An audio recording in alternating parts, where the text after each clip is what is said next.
You're watching JD's Variety Channel. Okay, dug this big hole, had a choppy signal bouncing from like 78 to around 82, stayed more in the 70s, had a nice depth reading on it with a very low sounding audio when you pinpoint.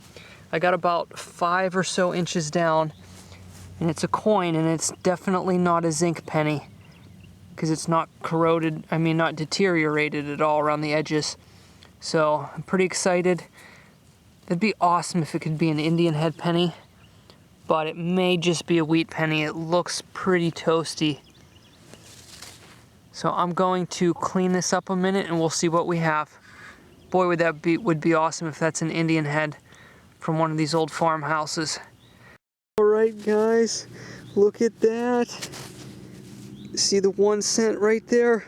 It's an Indian head. Unreal. It could be a really old one too.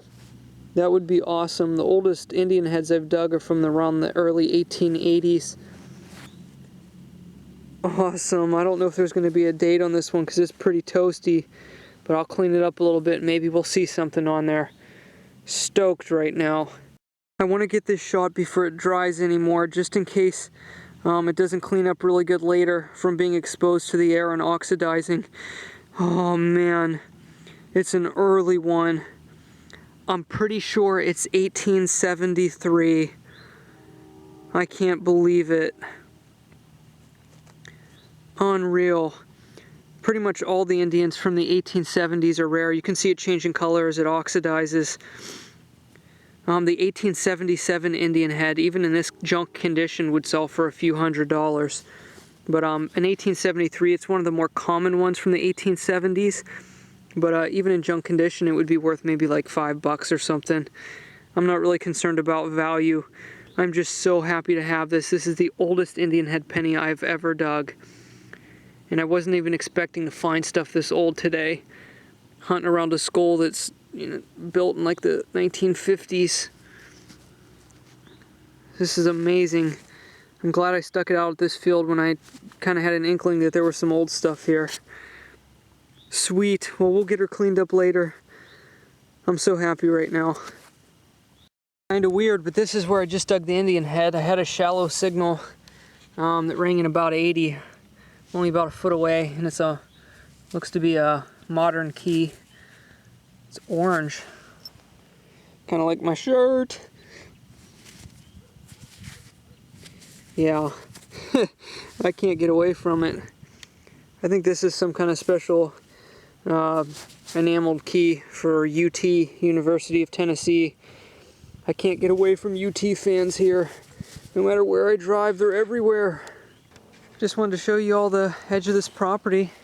That old Indian head could possibly be from the people that used to live here a long time ago. This is definitely an old homestead right here. Would have gone back to the 1800s. And I hope you can just mind the noise of the kids behind me. There's a house from like the 60s up there on the hill. But you can see how this slopes down over the hillside and how this sports field at some point would have been graded to make it flat. Living in Tennessee, there's rolling hills everywhere, so it's very rare to find sports fields and things like that that haven't been, like leveled. So it's hard to find athletic fields where there's actually old stuff in them because normally it's just all destroyed and it's all modern stuff. But you can see how they just kind of leveled it all. And I don't know why there's still old stuff down there, but I guess they just took a lot of the old dirt from the surrounding hillsides here, like this way, up around there, and just kind of leveled it. Pushed all the old stuff around. I'll have to do some door knocking. This is a really old area where I'm at today.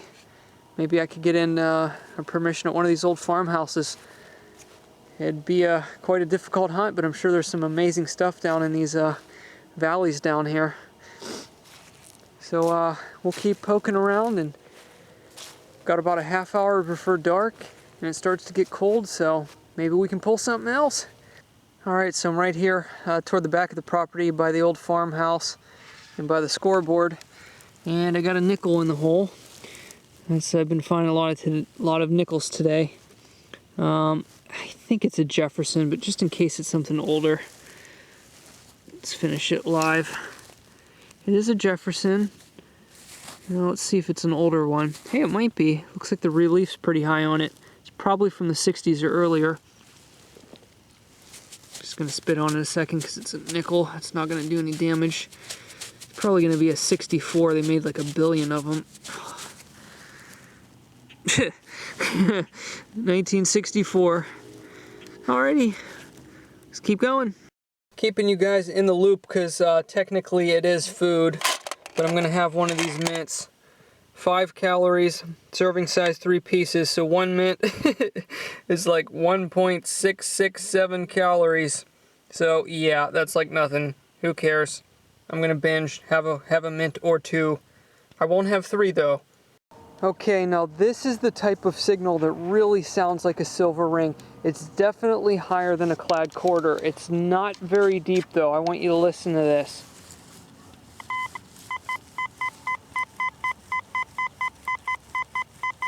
Look at the numbers. Just solid, won't budge off that 91, 92. Concentrated signal, you do a circle around it. No signal, small target.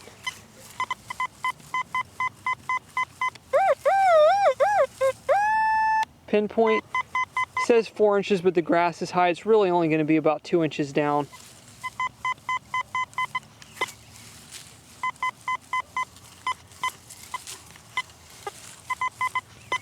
Okay, so let's, I kind of have an idea where it's at. I'm going to try to do this live. And we'll go probably a little deeper than we have to. Because with the foot shovel, you pretty much either just got to do a really shallow plug or do one that's about 4 inches deep. They're easier to repair that way too. So we'll pop this, and this is definitely deep enough, I can tell you that for sure. And just want to get it open. Ew, nasty beetle down there. Let's check it with the pinpointer, see if we have it in the plug. It is in the plug. Come on, please be something good. Don't see anything yet. Get that beetle out of there.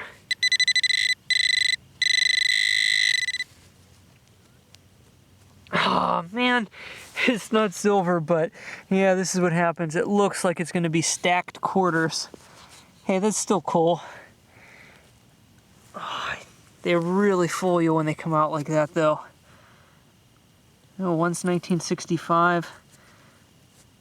Yeah, stuck to a state quarter, so yeah, these weren't dropped too long ago. 2006. Well, we got a clad quarter sandwich on a live dig. Still pretty cool. If you want proof that this field was graded, here it is. I kept going at this one just because it sounded really good. I wanted to see what it was. I'm about 1.5 feet deep. Yeah, that's probably about 18 inches, maybe 16. It's down there quite a ways. And out of the bottom of it, just the lid to a can that's aluminum, just a modern can top. So about 18 inches. Stuff can come out at any depth here. So I was really happy to pull that Indian and some of those old odds and ends. We'll take them. Now it's going to take me a couple minutes to get this patched up properly.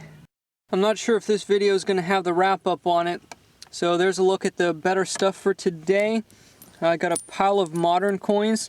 And there's really not even anything from the 60s in there. Well, a couple of them, but they were more recent drops. So all the modern change seems like it's from the last 20 years or so and then warps right back to the old stuff. But I did get a pallet change. It's probably about maybe $3.50. I did pretty good on the quarters toward the end.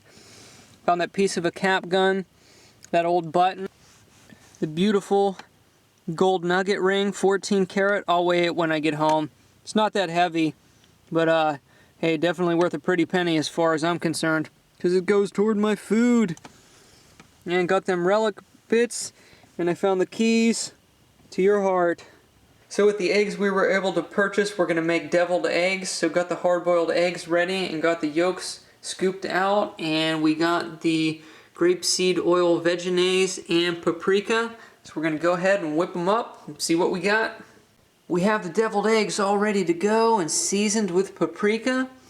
And for a garnish on top of them, we're going to put some zesty hot dill zingers on there.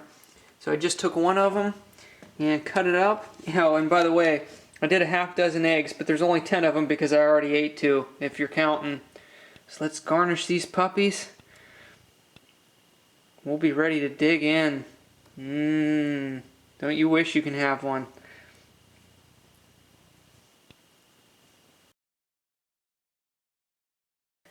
I'm gonna have one now before supper. Just can't wait.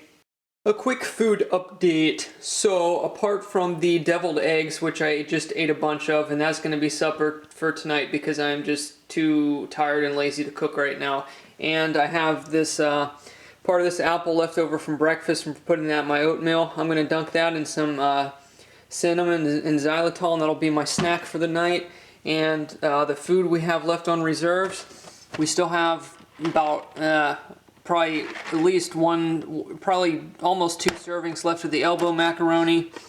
About the same for the other pasta. I got this banana tonight. I'll go over the number shortly. I have a little bit of mixed vegetables left, not many, just a little bit in there.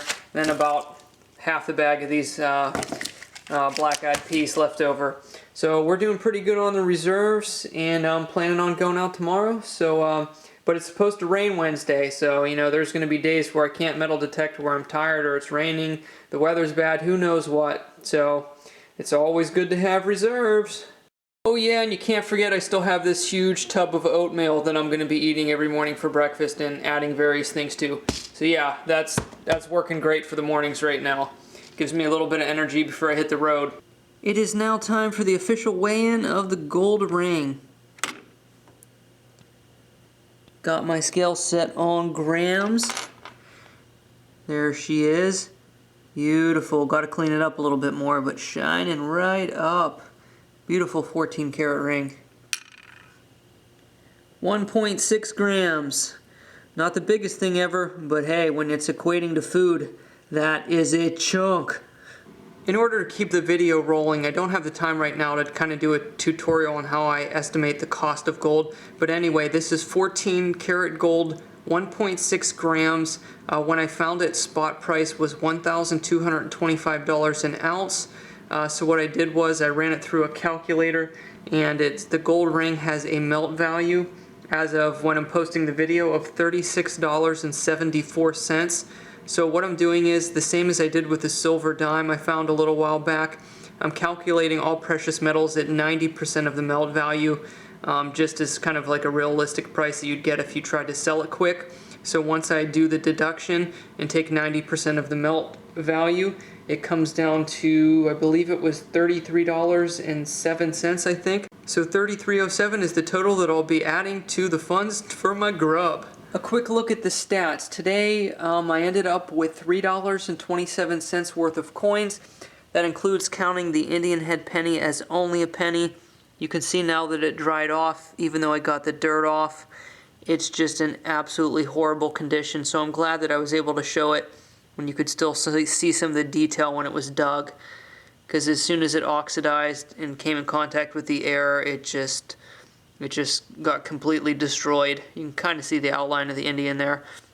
So, and unfortunately, even though it's quite a rare date, in that condition, it's probably not worth more than $1. But I'm only counting it as a penny because I'm only considering items that have a high liquidity, like gold, silver, spendable coins, stuff that you can use as purchasing power pretty much right away.